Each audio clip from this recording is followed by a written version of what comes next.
everyone, welcome to our video tutorial this week. We want to thank you for always liking our videos. Thank you for commenting on our videos. Thank you for sharing our videos with those who are in need of these videos all around you. We will also want to thank you for subscribing to our YouTube channel.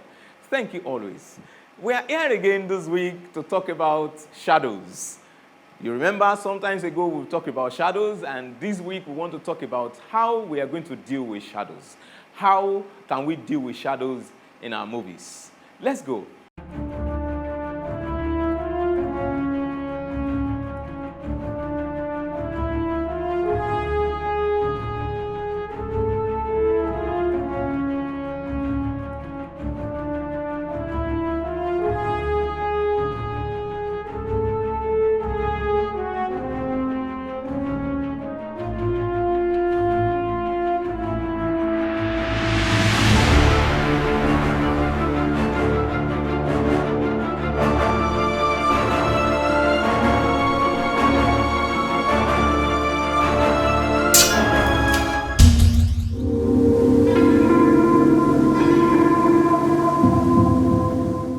Yes, number one thing we need to understand is the attributes of shadows. What are shadows? How do they behave? Shadows are actually the byproduct of light. Shadows are actually the byproduct of light.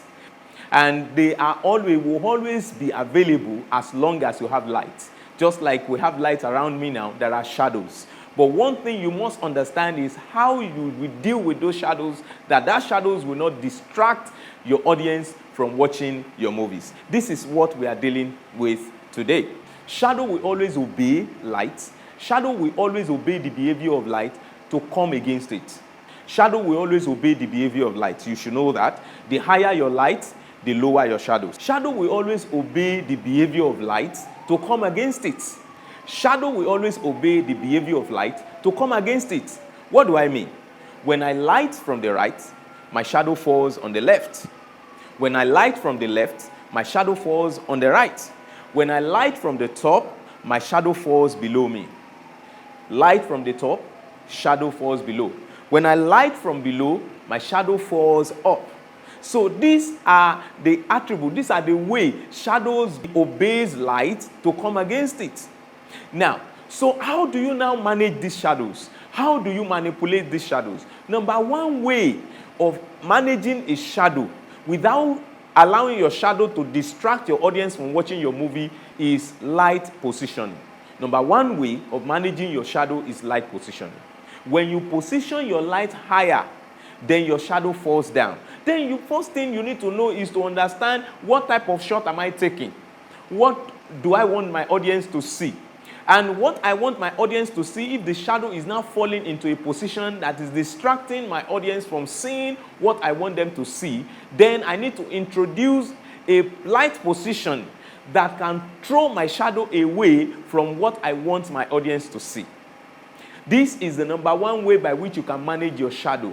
The position of your light will tell where your shadow will fall to.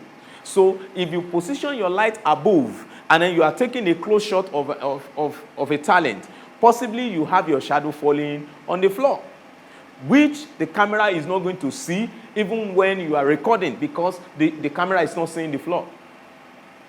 So another way by which you can treat your shadow, another way by which you can deal with your shadow is by diffusing your lights.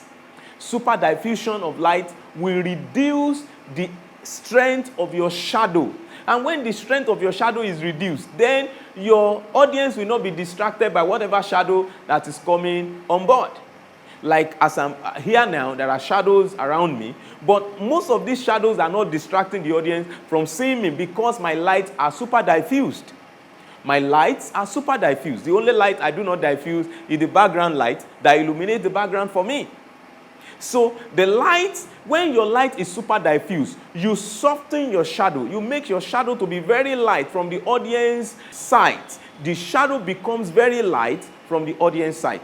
The audience are not seeing the shadow. This is another way of managing your shadow. Another way of managing your shadow is you put your talent completely away from the background, far away from the background. When talents are closer to the background and you are lighting the talent from the front, you have the tendency of throwing your shadow to the back. When you light from the front, you should expect your shadow to fall to the back. Now, I'm lighting myself from the front right now, just like you can see that now. Can you see that the way my hand is blocking my light? I'm lighting myself from the front. Obviously, my shadow will fall to the back. Now, as my shadow is falling to the back, if I am closer to the background, you will definitely see my shadow falling on the background. Falling on the background. If I'm closer to the background, you will definitely see my shadow falling at the back.